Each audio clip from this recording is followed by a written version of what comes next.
What's going on, everyone? Ains here, Season Gaming, and yes, we are back, as you can see, with another statue review. So today we're going to be looking at the Dark Souls 3 Nameless King statue from First 4 Figures. It is the first statue I've ever had delivered that actually came in 3 boxes. So you can see the 2 here, you can see the one just off screen down here. It looks to be a rather large statue, and obviously I'll get into all the dimensions, weight, product size, and all that. But just before we get started, I want to say, as you may notice, if you're familiar with the channel and watch a lot of these statue reviews, in another new location today. We're still kind of reorganizing the game room. So I'm standing against one of these walls, pretty close, bunch of stuff behind me, as you can see. And the lighting, as you can tell, is not ideal. I tried a couple different setups trying to get the lighting on this, but these are kind of reflecting and it's just shining all over the place. So long story short, the lighting's not perfect, but I promise I will give you all the details and get in closer to the statue itself so you can see everything in detail like I always do later on in the video. Now, ordered this a little while ago. Didn't take too long to deliver, maybe year and a half, something like that, which for big statues is pretty standard. This is from First 4 Figures, like I said. There's 2 editions on this one. So there's a regular edition, retails for $12.75. And then there's this, which is the exclusive edition, which retails for $13.75, so $100 more. As you can possibly see on the box down here in the corner, it says the exclusive edition comes with 2 different LED effects on his sword. So there's one where it just glows, and there's another one where it kind of looks like static electricity, basically lightning from his sword. So I went with the exclusive. The one thing I noticed on the site is that they didn't say how many of these they're going to make on the actual website, which is weird. I don't really like that. I like to know how big the product size is going to be before I order, but you know, it's Dark Souls and I'm a statue collector, so here we are. Now what I can tell you is when this got delivered, it actually shows on the box that this is number 133 out of 800. So I don't know if 800 is all of the Nameless Kings they're making, or if that's just the exclusive edition and they're making like another 1,000 or so for the standard edition. I'm not sure. It's still not on the site as of today. Either way, got a pretty low number on this one, and I did see the regular edition's already on wait list. So there are quite a few people ordering them at least, which is good. If you're a collector, of course. So it looks to be a pretty big boy. I looked at the dimensions, so it looks to be about 28 inches tall. But it looks to be nearly 40 inches deep, which means it's going to be a really wide statue, obviously, and it weighs anywhere from 60 to 70 pounds. So pretty big boy, which is what you'd expect for a, nearly $1,400 statue, even more when tax and shipping's included, right? So pretty expensive one here. Obviously, because of that, I'm going to be judging it a little more harshly than, say, the $600 to $800 range Prime ones that we've done, or from Blizzard or other companies. So this is more in that upper tier compared to like Doomslayer or Pontiff. Don't remind me about Pontiff. I'll touch on that at the end of this video if you're familiar with that one. But anyway, let's go ahead and get into this. I don't really know where to begin because it doesn't say which box holds what. They actually have all similar pictures on them. So we're just going to start breaking this down one by one. Obviously, I'll do a little time lapse here as I get these things apart, and I'll come back to you once I have things a little more organized. Okay, so the first box I opened is actual Nameless King's mold. And I gotta say something right out of the bat here. This is freaking incredible. So one, you can see me, this thing is a weight. This is like holding a big dumbbell in my hand, first of all. But what I really like, a couple things. One, first of all, look at this hair. It is amazing. Combined with his cape, I mean, look at the mold on that. It's really, really, really impressive. And I want to give a shout out to First 4 because this thing was packed.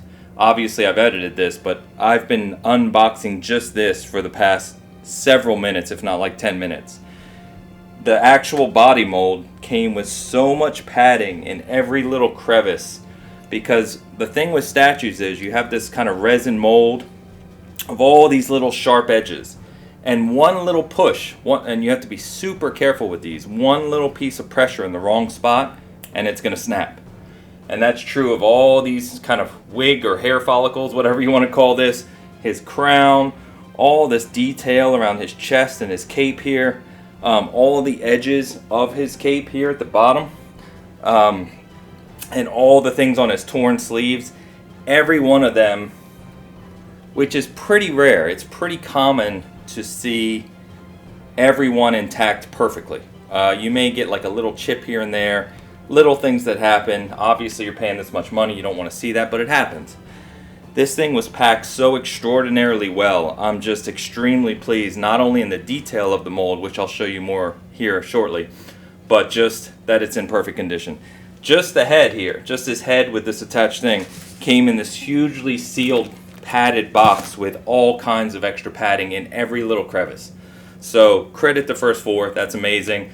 Other statue companies take notes.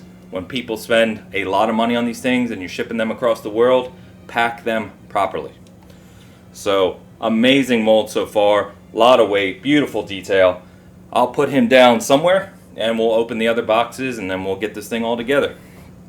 Alright, so the next piece is the base, and very, very impressed as well. So as you can see, First 4 figures, Nameless King, number 133 of the exclusive.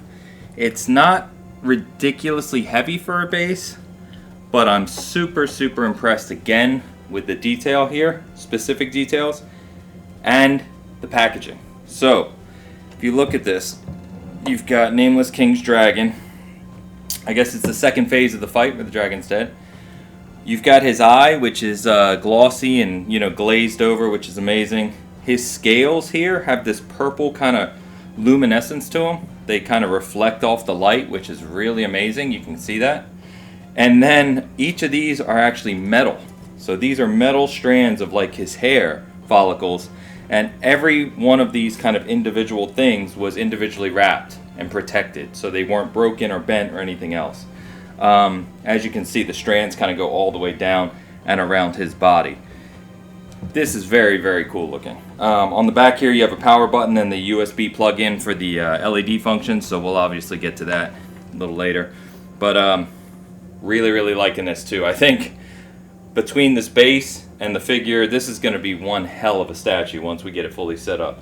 Let me get the final box out and we'll do the final presentation. Okay, we're doing a hard cut because what the hell? What is going on? Do you see how big this is? I am 6'1" tall. This is like a 2.5 foot tall, very well detailed weapon that supposedly lights up and shows electricity through it, which I can't wait to see.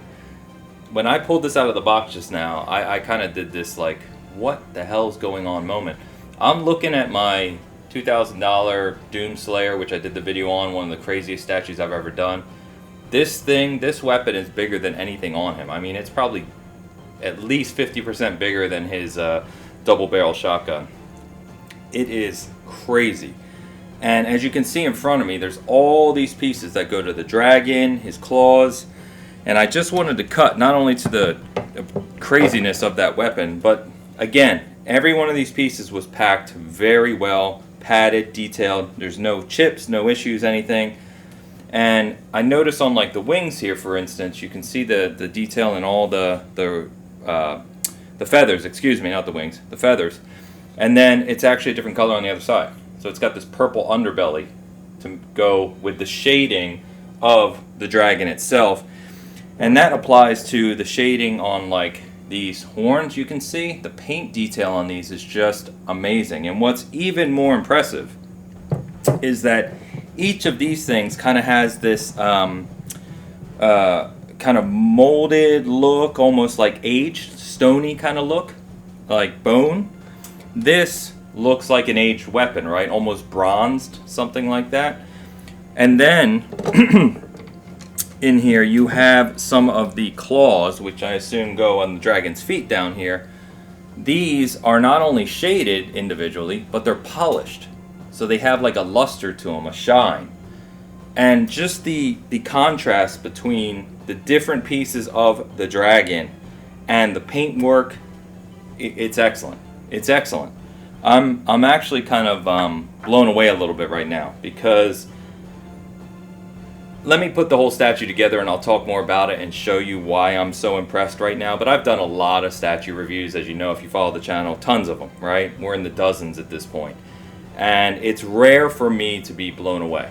I think Doomslayer blew me away.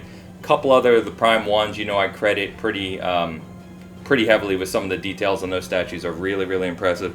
This is really, really blowing me away right now. And I know I said at the start of the video that this is going to be a big boy. It's way bigger than I anticipated. I actually don't think the spot I have reserved for this statue to go, I don't think it's big enough. I'm actually going to have to move more stuff around and put this on one of my really solid kind of marble tables because it's that big and heavy and vast. He's going to be holding this. I mean, you've got to basically find a place in a room where something that's 2.5 feet tall can stick out, you know, and not be interrupted or run into or broken. This is going to require a dedicated space that's on its own.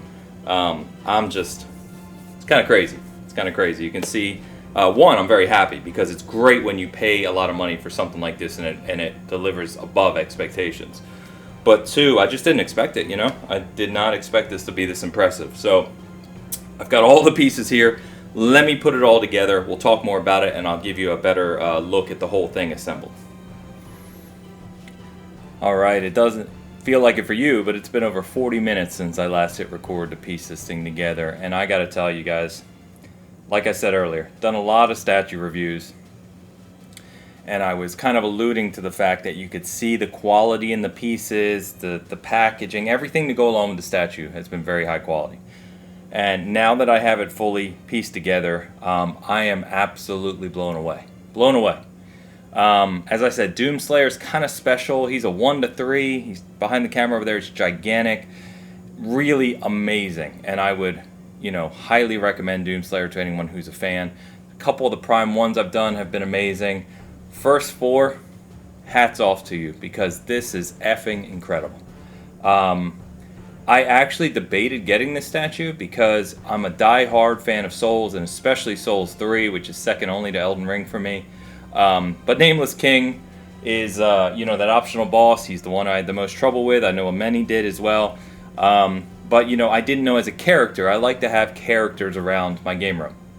I didn't know as a character if I actually wanted to have Nameless King sitting in my game room, and I'm just extremely glad that I did now. So anyway, let's talk through some of the details here. As you can see, I've kind of brought the camera in. I've changed the lighting. I've got a spotlight here to kind of hopefully highlight the details on him a little better for you.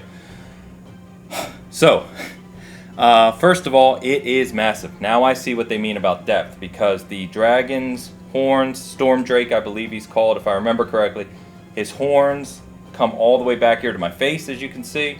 You've got the flowing cape off of Nameless King that comes out. You got feathers around the back here. It's sitting off the back of this bookshelf here, this shelf, by a couple inches, and then these things protrude probably another like 6 inches. And then, of course, you have this ridiculous sword, which, as you can see, or javelin, which is even off of frame as I brought the camera down, because it is just so long. It protrudes probably a solid 1 to 1.5 feet out of the front of the statue here, beyond the thing. So, from a just display standpoint, it's absolutely incredible. Now, what's really impressive here is just, and I use this word a lot, I realize, because it's hard to really say otherwise, but just the attention to detail. So all of the kind of shading in the armor here, all of the tatteredness, you know, his robes, the torn, how his face kind of tucks into his skull face here and his crown, his flowing hair. It's just really, really well done. All of the shading on the painting is excellent. One of the things I always look for, and I've said this before, is do you see paint overlap, right? Like overspray or over paint where it leaks from one piece of detail to the other. So from, say, this metal belt to this leather skirt or this leather armor here. And you don't. I mean, you even see kind of the wear on the armor itself where it looks tattered and old. And then you contrast that with the dragon, which looks like it's made out of bone. It's painted in this kind of lacking luster, old, kind of hard resin with tons of beautiful shading work. Like I said, his eyes down here, you can see it's kind of glossy and glassy, but dead, essentially. And then, like I already said on the back here, is his scales, which are like luminescent almost. They reflect off the light. They're this purplish blue hue. And it just, all of that plays into the statue all the way around. So I'll try to spin it a bit. Like I said, it's extremely heavy. It's not going to be easy. But I would just want to show you just how crazy this is. Now, putting it together, I'm off frame here. Putting it together was a task because, one, there's a lot of pieces and there's very low tolerances for distance between pieces. So like this horn flows between the back of his cape. His javelin goes right next to his cape piece here. Certain horns overlap with one another. One goes behind his body, one goes under the cape. And so it had to be done in a certain way. But what I would say, everything is numbered, everything is colored, and everything slotted in and fit properly. I complained about this with Pontiff because nothing fit properly. But first, for credit to them, everything was packed well, everything was labeled well, and everything fit as it should. You pay a lot of money for these. I know I sound like a broken record, but it should fit and piece together so that you get this beautiful product at the end. That's how it should work. First four nailed it here. So I know I'm off frame, but like I said, I want to try and spin this around to show you just the back of this statue, and you can kind of see how big his javelin is, you know, from the side. So, as you can see, this hair, it actually looks old and gray and white and streaked, and it just flows out. It's a very famous helmet you can get, right, after you beat him, where you can wear it on your character too, and it just looks amazing, right? All of these various waves and points. His flowing cape here flows all the way down to here and out to here, slotted in perfectly, locked in.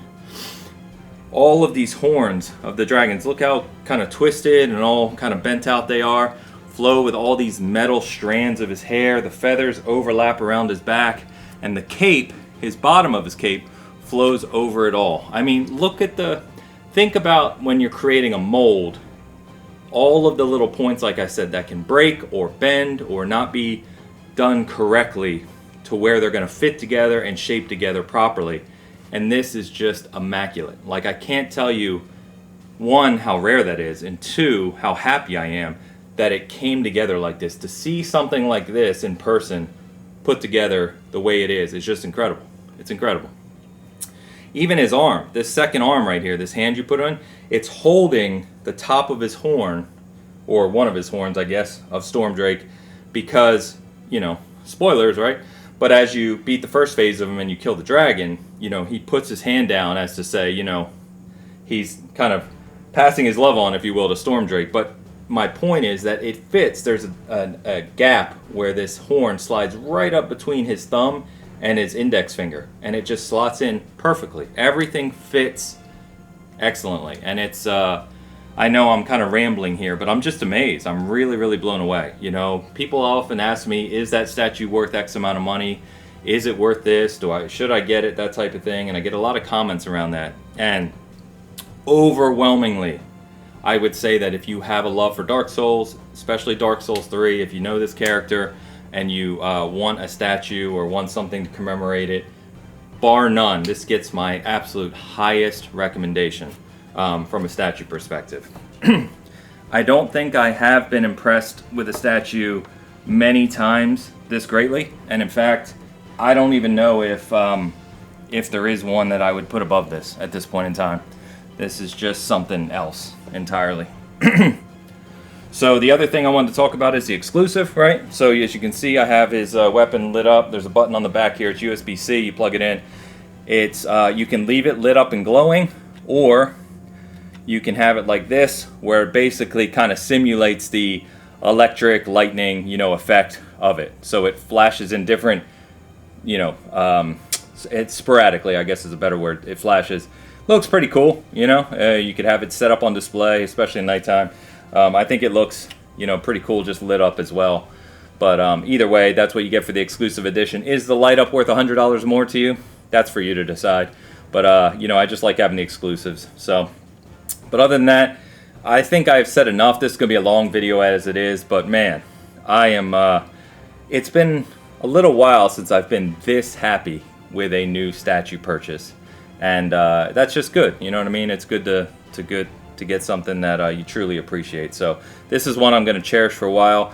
I think I'm actually going to put it right over there, which is across from where I podcast from, on a special marble top. Actually, funny enough, Eileen from Bloodborne sitting over there right now, so I may swap her out and move her around. But yeah, this is amazing. First 4, you're going to be hearing from me because we've got to talk. I know I have another statue on order from First 4 right now, which is actually Dark Souls as well. It's the Humanity Restored, where the knight is sitting by the bonfire. So hopefully we'll have that one in the future to talk about, and I hope it's up to this level of quality, even though it's smaller and less expensive. But yeah, First 4 is on fire with this, and I hope they continue this level of quality and this level of detail, because they're definitely pushing the bar for gaming statues. So, all right, I have said enough.